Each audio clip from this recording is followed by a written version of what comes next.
Bonjour à tous, alors moi c'est Sophia, je suis coiffeuse et je partage à travers mon blog un maximum de conseils et de partage sur la coiffure pour aider entre autres tous ceux qui s'intéressent à la coiffure ou à l'apprentissage de la coiffure. Alors justement on m'a demandé quels sont les avantages et les inconvénients du métier de coiffeur. Du coup, une petite vidéo pour parler de ce sujet qui pourra en intéresser plusieurs, surtout si le métier de la coiffure vous intéresse ou que vous souhaitez faire une reconversion dans la coiffure. Juste avant de commencer, abonnez-vous à la chaîne YouTube, c'est gratuit et ça ne parle que de coiffure. Et pour les nouveaux, vous pouvez télécharger le guide gratuit, le matériel essentiel et indispensable pour apprendre la coiffure. Alors voyons tout de suite ensemble les avantages et les inconvénients du métier de coiffeur ou de coiffeuse. Donc voyons tout de suite les avantages. Alors moi vraiment, le premier gros avantage que je trouve, c'est de choisir de ne pas avoir de patron. Et oui, c'est un métier artisanal, ce qui fait qu'on peut travailler comme employé, mais on peut aussi se mettre à son compte très facilement. Que ce soit à domicile ou ouvrir son propre salon de coiffure, ce qui est clairement un avantage de pouvoir ne pas avoir de patron et décider de son propre planning, de ses prestations et de tout ce que vous voulez. Du coup, comme deuxième avantage, si on décide de se mettre à son compte, évidemment, c'est de faire son planning perso. Donc si vous choisissez l'option coiffeur indépendant, que ce soit donc en salon privé ou à domicile, le gros avantage c'est que vous décidez à 100% de votre emploi du temps et vous faites votre planning comme bon vous semble. Si vous souhaitez travailler le dimanche en soirée mais pas les mercredis,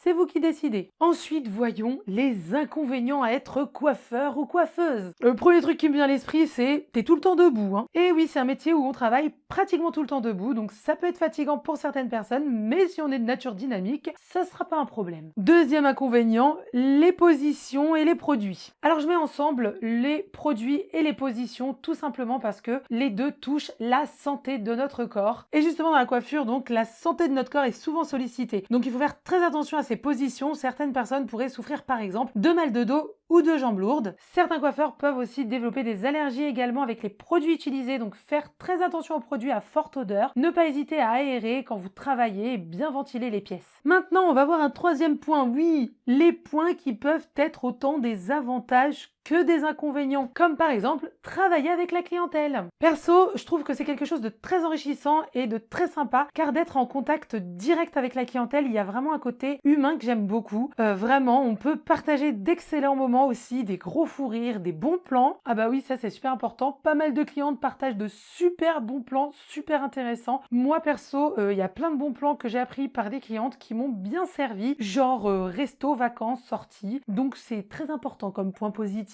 Après, il y a aussi les inconvénients dans le fait de travailler avec la clientèle en direct. C'est mis à part la clientèle géniale, il y a aussi les clients lourdingues. Comme partout d'ailleurs. Par contre, je vous rassure, c'est assez rare. Ça doit représenter à peu près entre 1 et 3%, je dirais, ce qui est vraiment très faible, car ça veut dire que 97 à 99% de la clientèle est top. En plus, ces mauvais clients, c'est vraiment quelque chose qu'on peut facilement gérer avec l'expérience, mais c'est à savoir. Ensuite, comme autre point que je considère comme un avantage et un inconvénient, c'est que le matériel coiffure coûte cher. Alors c'est quelque chose qu'on peut souvent entendre, oui c'est vrai ça a un coût, mais il faut vraiment voir ça comme un investissement sur le long terme, même si de temps en temps il faut renouveler certains matériels. Il faut vraiment se dire que ce sont vos outils de travail et ils seront vite rentabilisés en travaillant. Du coup, oui, la totalité du matériel coiffure, c'est un coût, mais c'est vraiment pas un énorme coût quand on sait que juste avec votre matériel, vous pouvez travailler, vous mettre à votre compte et ouvrir votre entreprise. Donc c'est vraiment pas un énorme investissement si on voit les choses sous cet angle. Puis il faut se l'avouer, quand on est dans la coiffure, on aime avoir du bon matériel, même si certains sont chers. C'est nos petits bijoux, nos joujoux de travail. Donc en même temps, il y a quand même un réel plaisir à pouvoir s'acheter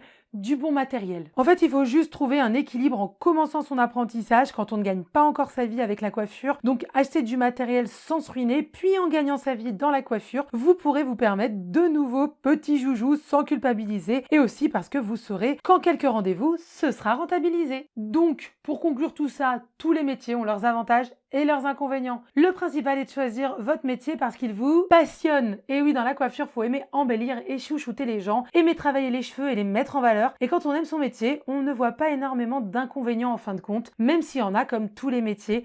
Car si on trouvait un métier avec moins d'inconvénients, on s'ennuierait peut-être horriblement. Après, c'est important de connaître les inconvénients et les points faibles de son métier pour les anticiper et les éviter un maximum. Comme par exemple, connaître son corps et apprendre les bonnes postures et les bons gestes pour éviter de se faire mal au dos. Voilà pour cette petite vidéo, j'espère qu'elle vous a plu. Si vous voyez d'autres avantages ou inconvénients, partagez-les en commentaire, ça sera sympa de voir d'autres points de vue. N'oubliez pas de me lâcher un petit pouce en l'air, c'est sympa et c'est pas cher. Et je vous dis à bientôt pour d'autres vidéos coiffure.